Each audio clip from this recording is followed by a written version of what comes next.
peu mature, nous pouvons le comprendre. Déjà, nous allons encore revenir avec nos invités. Nous allons parler de leurs projets actuellement, les projets de l'après-concert, les projets pour l'album.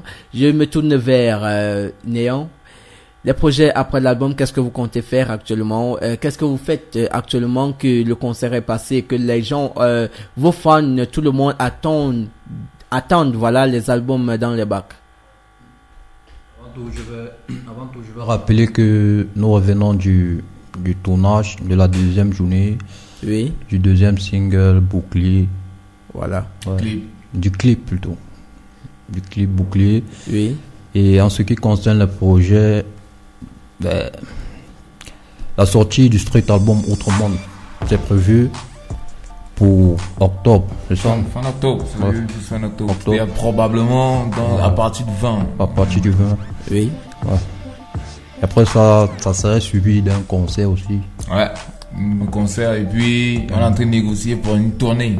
Une tournée, ouais. Voilà. Nationale ou internationale? Voilà. Nationale pour le moment. Bon, ça veut dire que après le concert, puisque c'est mieux qu'on serve d'abord le public de Tchad avant tout. Oui. Ouais. Voilà. Pourquoi l'album arrive près de 6 mois après le concert? C'est juste que on veut prendre du temps pour faire des choses, des bonnes choses surtout. On a un autoprod, papy. On a un autoprod surtout. C'est nous-mêmes qui finançons nos projets. Malgré que certains ont toujours l'habitude de demander que mais qui est-ce qui vous produit, qui est-ce qui est derrière vous financement. On tient à rappeler que c'est nous-mêmes qui finançons nos projets. Il y a de quoi ça met long, ça met du temps. Et aussi que il faut pas se presser, faire des trucs de merde comme les gens ont l'habitude de le faire. Et je crois que jusqu'à là, oui, tout ce que Eric a fait a été assez professionnel et assez bien précis. Il fallait pas qu'on se précipite et qu'on fait un truc de dingue qui va être bizarre et tout. Et qu'est-ce que Eric fait actuellement? Eric était en studio d'ici la semaine prochaine. Ouais. On a bouclé aujourd'hui, oui, deuxième journée du clip Cauchemar et Bouclier, merci, excusez. Bouclier, je crois la troisième journée sera lundi. Ouais. Lundi. La dernière aussi. Ouais. Dernière journée lundi. Ouais, lundi. Voilà. Tournage du clip Cauchemar. Bouclier. Excusez-moi les gars. Pourquoi je sais pas, je comprends pas pourquoi vos propos sont tachés d'un cauchemar. Bon voilà, nous n'allons pas revenir là-dessus. Et après Bouclier, qu'est-ce que vous allez faire? Bah après Bouclier, on va préparer la sortie du street album. Après ça, ce sera la tournée nationale. Et comment est-ce que vous préparez la sortie? On va pas déballer tout ça. Après Bouclier, le programme c'est quoi? Nous sommes en studio en ce moment. On est en train d'enregistrer les titres du street album. Wow.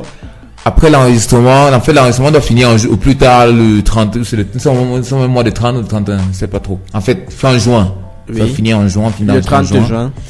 Après ça, voilà notre programme. Après ça, on continue avec les clips. Le tournage des clips. Donc, le street album va sortir en octobre avec minimum 4 clips. PF. À la Cauchemar. Et pourquoi pas déjà un CD sur le marché sans clip? Seulement des MP3? Bah, c'est un peu ça, écrit street. Nous sommes là pour faire la différence. Et comme on a dit, vous êtes les kids. Oui. Nous, votre Cauchemar. C'est pourquoi nous faisons des trucs que personne ne peut faire. Ouais. Nous sommes là pour lever la barre au niveau le plus élevé qu'il soit. Wow. Je préfère sortir un album vidéo que de sortir un album audio. Voilà, nous comprenons déjà dans quel contexte se situe le crew R-Écrite dans sa logique d'innovation sur la scène HIP version Shanghai. Et nous allons sur les projets de R-Écrite en dehors du clip et autres. Qu'est-ce que vous prévoyez faire? Vous n'avez pas des projets sur le plan social? Alors c'est trop dit. Sur le plan social, c'est vrai qu'il y a trop de maladies au Cameroun et tout. Mais mon frère, moi, il y a enfin, les gars. Je vais revenir un tournage. On n'a pas de quoi bouffer, mon type. C'est dur. Mais en fait, sérieux. Pour l'instant, c'est la priorité, c'est notre projet. Wow. Donc, tout ce qui est social là, faut d'abord que les gars voient notre situation. Il faut d'abord qu'un producteur se ramène, il finance nos projets. Est-ce que vous avez cherché à avoir un producteur? Ouais. C'est toujours en cours. Vous êtes en train de chercher, de quelle façon vous le faites? De toutes les façons, on peut dire, mais tout comme on connaît l'homme noir et tous ses consorts. Déjà que c'est pas facile de choper un producteur pour un projet hip-hop au Cameroun, c'est pas assez, ils n'ont pas assez. Déjà qu'ils n'arrivent, ils refusent de croire hip-hop et ils ne veulent même plus investir dans le Makossa, c'est dur. De trouver même dans le Makossa, c'est difficile de trouver un bon producteur. C'est rare. Et ce qui fait que si les producteurs n'arrivent pas ou ne veulent plus financer dans le Makossa, comment est-ce qu'ils vont financer dans le rap? C'est pourquoi on a décidé aussi de se lancer en autoprod. Chose pas facile surtout. C'est pas facile. Ouais. Et qu'est-ce que vous avez? Vous avez un studio?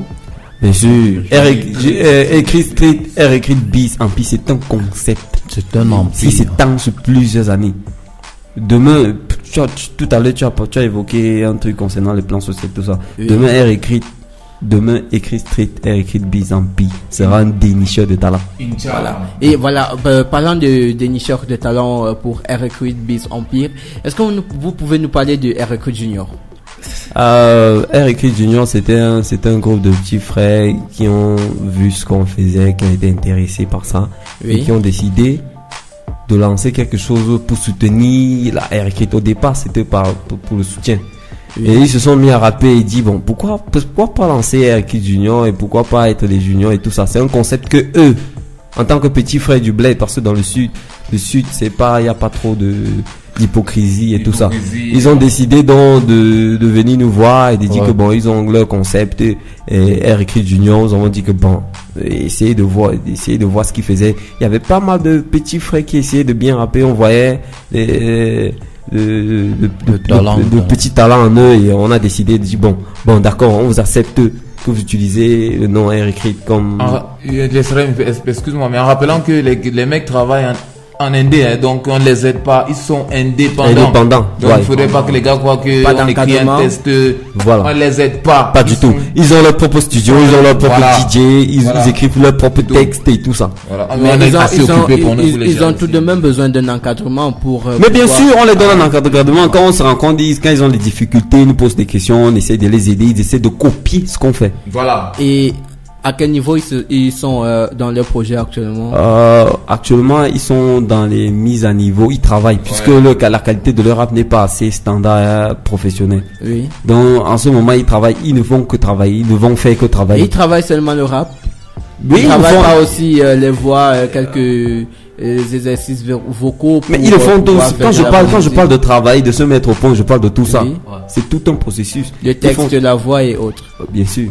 Voilà, nous allons aller encore, si vous le permettez, souffler en musique et tout en demandant aux auditeurs de nous faire part de leurs SMS à travers le 95, le 08, le 24 et le 89, 95, 08, 24, 89. Et nous allons aller souffler en musique, c'est avec